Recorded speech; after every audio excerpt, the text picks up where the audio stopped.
Assalamu alaikum wa rahmatullahi wa barakatuh. Bienvenue sur la leçon numéro 1, la lettre Nun. Je précise que cette vidéo sera légèrement plus longue que les autres vidéos à venir, étant donné que je prendrai le temps d'expliquer tous les accents que peuvent comporter la langue arabe. Donc, la lettre Nun et ses différentes formes. Comme je vous l'ai dit au préambule, il y a 4 formes à connaître. La lettre Nun n'est pas la lettre plus compliquée en arabe parce que c'est tout simplement l'équivalent de la lettre N en français. Avec mon curseur, je vais passer par-dessus chacune des lettres sous chacune de ces formes pour vous montrer dans quel sens vous devrez écrire sur votre cahier. Allons-y pour la lettre Nun isolée. Je pars donc du milieu de la première interligne au-dessus de la ligne de base.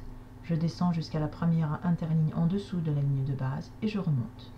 Le point. Nun au début, ou alors Nun fil awwal, première interligne, je descends et je longe la ligne de base, sachant que par la gauche, ici, il y aura une lettre qui s'attachera à la lettre Nun. Je mets un point. Nun au milieu, ou alors Nun fil wasat, à la droite et à la gauche de cette lettre, il y aura d'autres lettres qui lui seront attachées.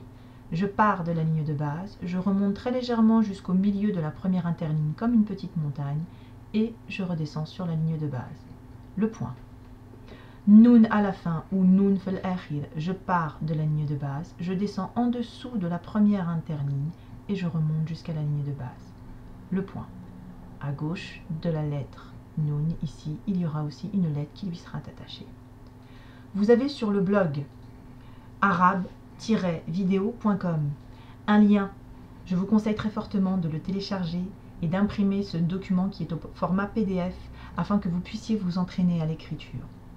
Je vous invite également à venir faire vivre le site www.facebook.com/arabe.vid sur lesquels vous retrouverez encore une fois les vidéos des cours d'arabe.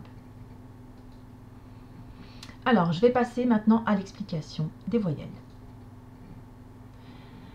Différents types de voyelles. Les voyelles courtes, les voyelles longues, les tanwin et deux autres accents particuliers. Commençons par les voyelles courtes qui sont au nombre de 3 et qui portent chacune un nom. Al-Fatha, qui est représenté par un trait sur la lettre. Les pointillés ici, le cercle en pointillé, représentera en fait n'importe quelle lettre de l'alphabet. Al-Fatha, ça sera le son A en français. Al-Kasra, qui est représenté par un trait en dessous de la lettre, sera le son I. Ad-Damma, qui est représenté par un petit 9 au-dessus de la lettre, sera le son OU. Je répète. Al-Fatha, A. Al-Kasra, I. Ad-Damma, OU. À partir des voyelles courtes, on peut passer aux voyelles longues. Elles sont évidemment aussi au nombre de 3. Je repars sur Al-Fatha, qui était donc un trait au-dessus de la lettre, et qui représentait le son A. Pour faire un son long, c'est-à-dire un son prolongé, il faut que je puisse faire un A. Et bien pour faire ce son prolongé, on va rajouter derrière la lettre A. La lettre A en arabe, c'est le alif. Donc le alif servira à prolonger la fatha. Quand vous verrez un alif derrière une fatha, vous saurez que vous insisterez sur la lettre. De la même manière, le kasra, qui était un trait en dessous de la lettre, sera prolongé avec la lettre Y, qui en arabe est la lettre Ya. El Ya prolongera donc la kasra et on dira I. Pareil pour Damma, qui était le petit 9 là au-dessus de la lettre, on prolongera le son OU à l'aide de la lettre Waouh et on aura le son OU. On continue avec les tanwin. Au passage, juste avant de passer avec les tanwin, la lettre alif, lia et le waouh, qui sont donc 3 lettres de l'alphabet arabe, servent aussi bien, entre guillemets, de consonnes que de voyelles. Les tanwin, on se base, ils sont aussi au nombre de 3, et on repart sur la base, toujours des accents courts. Je rappelle, le fatha est le son A, et est représenté par un trait au-dessus de la lettre. Si maintenant, au contraire, je mets 2 traits au-dessus de la lettre, eh bien je n'aurai pas le son A, mais le son N. Je rajoute un N derrière le son A. Sachant que Pour le son N, Fatha mal Tanwin, son support est toujours la lettre Alif. Il ne peut pas y avoir d'autres lettres comme support pour ce son-là. De la même manière, pour le Kasra, si je mets 2 traits en dessous de la lettre, cette fois-ci j'aurai le son In. Et là, n'importe quelle lettre peut être le support de Kasra mal Tanwin. Et enfin, Damma, qui était le son OU, si j'en mets 2, j'aurai à ce moment-là, donc 2 petits neufs au-dessus de la lettre, le son UN. Damma mal Tanwin nous donne le son UN. On y va. N, In, Un. Il me reste encore 2 autres accents à vous présenter avant de passer à l'application à la lettre Nun. L'autre accent à connaître est le Soukoun, qui est un petit rond apposé sur la lettre et qui symbolise tout simplement l'absence de voyelle. Donc on prononcera la lettre toute seule.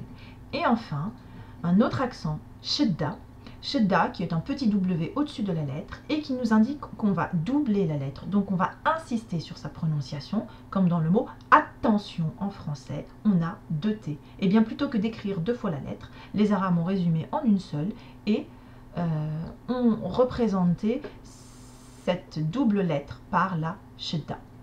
On passe à l'application de la lettre Nun. Juste avant, je vous informe que ces 2 accents-là ne peuvent jamais se trouver en début d'un mot dans l'arabe littéraire, sauf dans le Coran, c'est l'exception, où on aura parfois des mots qui commenceront par Shidda. Allons-y, application. Alors, on va appliquer ce qu'on vient de voir pour les accents sur la lettre Nun au début, au milieu et à la fin du mot. Je vais tout doucement vous lire les lettres dans un premier temps et ensuite ça sera à votre tour. Ici, vous avez la lettre Nun au début d'un mot, c'est-à-dire Nun fil Owl. La lettre Nun qui est le son N, accompagnée de la Fatha qui est le son A. N. A, ça fait Na, tout simplement. Na, Damma, Nu, Kasra, Ni. Ici, on a la prolongation avec la voyelle longue, donc ça va nous donner Na. Ici, prolongation avec la lettre Waw, Nou. Ici, prolongation avec la lettre Ya, Ni. Na, Nu, Ni. Na, Nu, Ni. J'en profite au passage, rapidement, pour vous dire que la lettre Alif fait partie des lettres qui ne s'attachent pas par la gauche. Donc les mots qui suivront derrière ne pourront pas s'attacher. Il en est de même pour la lettre Waw. La lettre Waw est une lettre aussi qui ne s'attache pas par la gauche. Je refais une dernière fois. Na, Nu, Ni. Na, Nu, Ni. C'est à vous. Na, Nu, Ni. Na, Nu, Ni. Passons maintenant à la lettre Nun au milieu d'un mot. Donc, l'écriture de la lettre Nun au milieu du mot, vous la connaissez déjà. Donc ça veut dire qu'il y a des lettres qui s'attachent aussi bien devant que derrière. En ce qui concerne la prononciation, c'est exactement que celle qu'il y avait au-dessus. Donc là on avait Na, et bien là aussi on a Na. Avec Damma, Nu. Avec Kasra, Ni.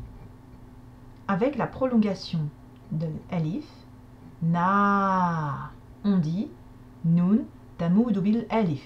Na, c'est-à-dire Nun prolongé avec le Alif. Nun tamoudu bil Waw. Nu. Nun tamoudu bil Ya. Ni. Et là, ce sont les 2 nouvelles avec Shedda et Soukoun. Ça nous donne. Ça, c'est la lettre Alif, c'est-à-dire la lettre A. A, et ici, la lettre Nun surmontée d'une Fatha. Na. Mais comme on a une Shedda, on va insister sur la lettre. Ça nous donne Na. Ici, on a une Soukoun, donc l'absence de voyelle. Ça va nous donner N. Je recommence. Na, Nu, Ni. Na,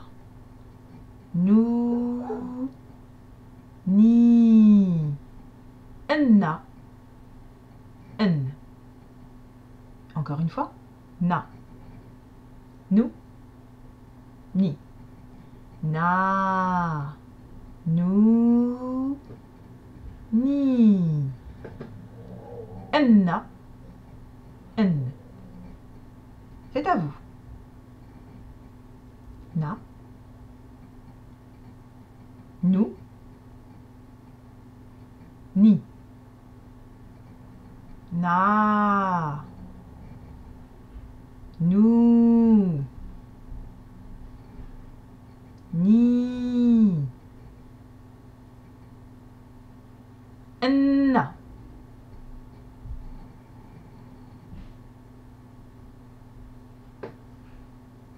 En. Terminons maintenant par le nun à la fin d'un mot. Toujours la même chose, ce sont toujours les mêmes sons. Seule l'écriture de la lettre nun change. Na. Nu. Ni. Fatha. Damma. Kasra. Na. تمود بالألف. Na. Nun. تمود بالواو. Nu. Nun. تمود بالياء. Ni. Les tanwins. On rappelle que le tanwin al-fatha, son support est toujours la lettre alif. Et on rappelle que les tanwins ne peuvent s'écrire qu'à la fin d'un mot. Jamais, jamais, jamais au début. Nen. Nun. Nin. Ici, avec shidda. Enna. Vous avez la fatha au-dessus de la shidda, donc le son A. Ici, vous avez une damma au-dessus de la shidda, donc le son O. Ça nous donne ennou. Ici, vous avez une kasra, car elle se retrouve en dessous de la shidda, alors qu'ici, elle est au-dessus de la shidda. Ça nous donne enni. Et enfin, le soukoun. En. Je recommence. Nen, nun, nin. Enna, ennu, enni, en. C'est à vous. Na. Nu. Ni. Na. Nu. Ni. Nen. Nun. Nin. Enna. Ennu. Enni. En.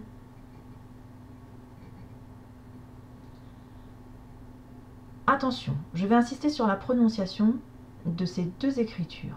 Notez bien la différence. Ici, on a une shidda, alors qu'ici, on n'en a pas. Qu'est-ce que ça donne? Enna. Ici, enna. Notez bien la différence. Enna, enna. Enna, enna. Un petit exercice d'application. Première lettre, à vous de la lire.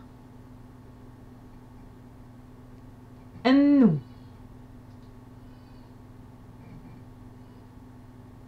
Na.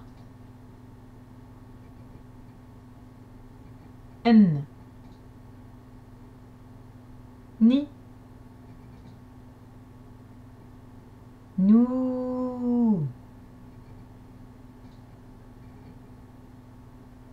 Nin. Na. Ni. Enni. La kasra est en dessous de la shidda. Ni. Nun. تمود بالياء. Enna. La fatha est au-dessus de la shidda. Nun. Ni. Nun. تمد بالياء. Nan. Alif. Toujours le support de tanwin ma'al fatha. Nous. Voilà, si vous pensez avoir eu des difficultés dans cet exercice d'application, revenez en arrière et réécoutez encore la partie où je vous ai détaillé les accents avec la lettre Nun. Sinon, on va passer maintenant au repérage de la lettre Nun dans la sourate Nes. Dans un premier temps, je vais vous la lire très doucement afin que vous puissiez soit la prendre, soit tout simplement repérer les lettres dans la sourate. أعوذ بالله من الشيطان الرجيم. بسم الله الرحمن الرحيم.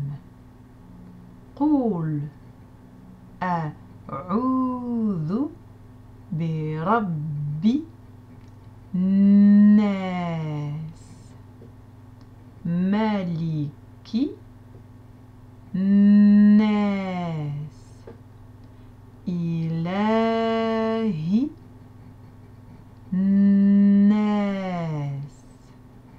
من شر الوسواس الخناس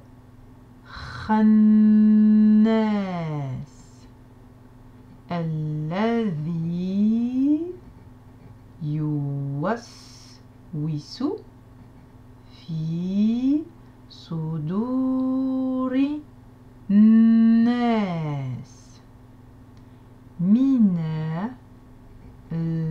الجنة والناس. Allons-y. Maintenant que je l'ai lu doucement, vous devez avoir eu le temps déjà de repérer quelques lettres. On va donc corriger. Pour la première ayat, où était la lettre Nun? Elle était là. À ne surtout pas confondre avec celle-ci. Certes, il y a un point au-dessus de la même manière. Mais si vous remarquez bien, la hauteur à laquelle cette lettre monte n'est pas du tout la même que celle-ci. Qui plus est, celle-ci est la lettre Zel. Elle s'attache par la droite, mais ne s'attache pas par la gauche. Celle-ci n'est non plus pas la lettre Nun, car le point se retrouve en bas, alors que pour la lettre Nun, le point est en haut. Passons à la deuxième ayat. Où était la lettre Nun?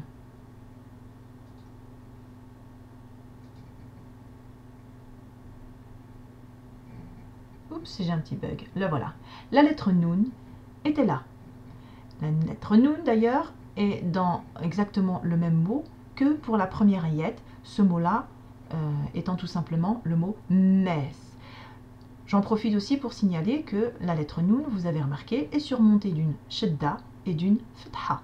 Donc ça nous donne Na. On insiste sur la lettre N. Dans la troisième ayat, où était la lettre Nun? Et oui, elle était encore là, toujours dans le même mot, Nes, toujours surmontée d'une Shadda et d'une Fatha. Dans la quatrième ayat, où étaient les lettres Nun? Cette fois-ci, il y en avait déjà deux.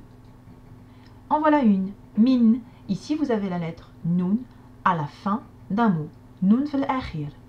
Et puis, il y avait aussi el Khannas. Encore une fois, la lettre Nun est surmontée d'une Shadda et d'une Fatha, et d'un Alif aussi prolongé. Dans la cinquième ayat, pardon, où était la lettre Nun? Ici, toujours dans le mot Nes.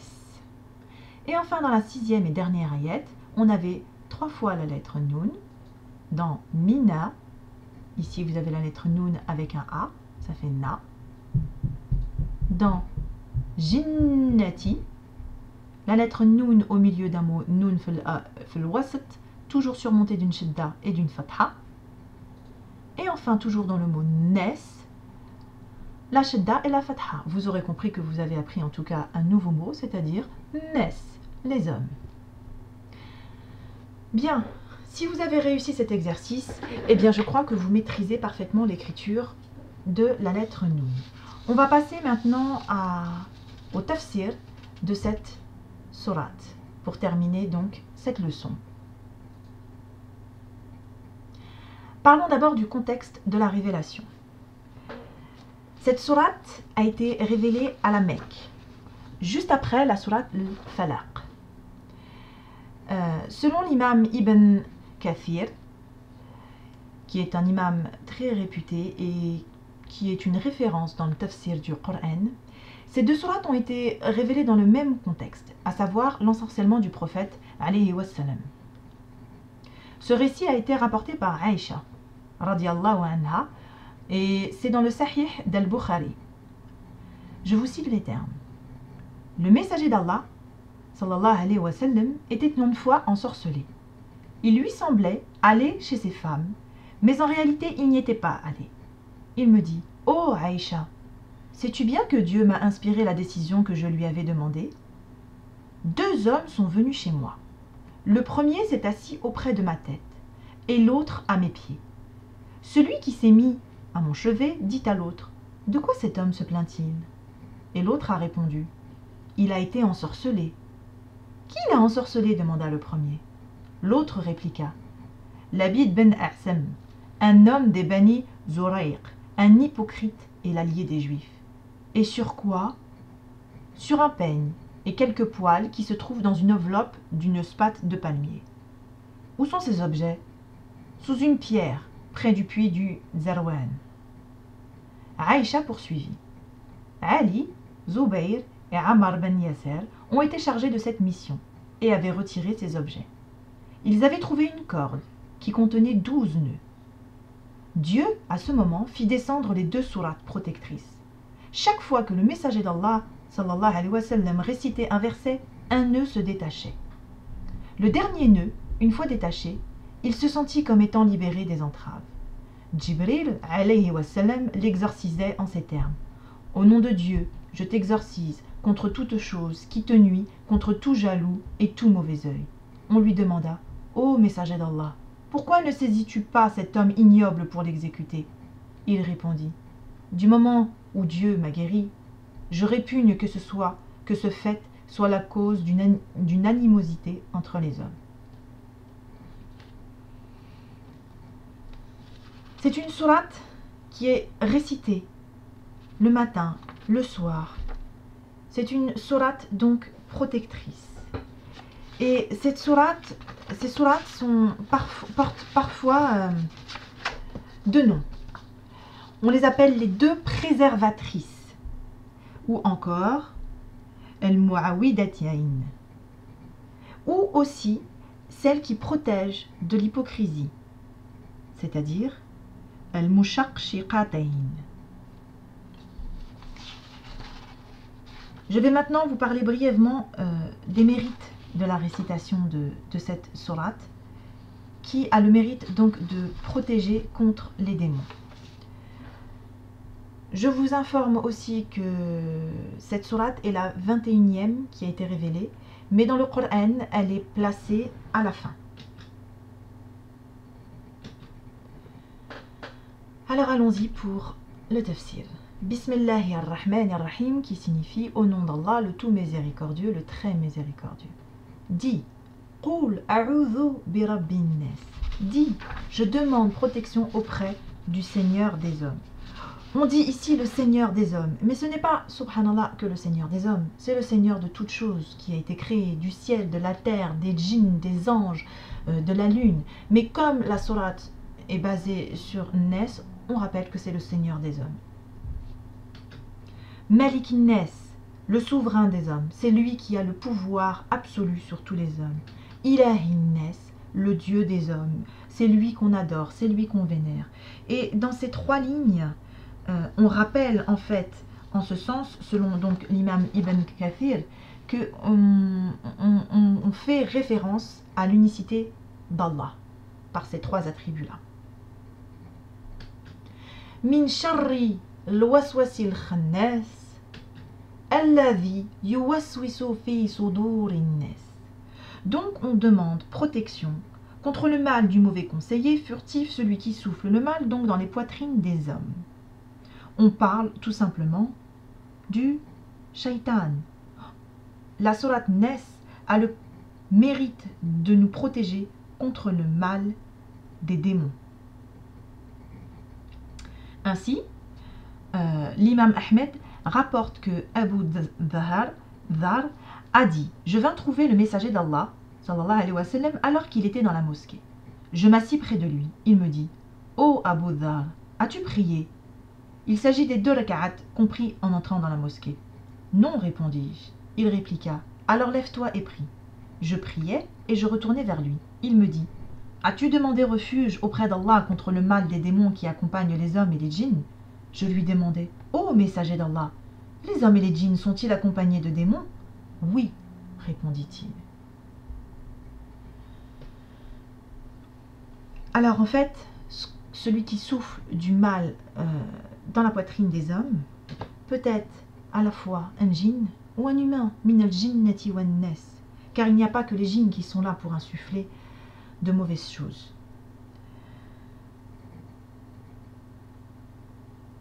Alors, comme la sourate Nes et la sourate Al-Falaq, cette récitation est une sunna.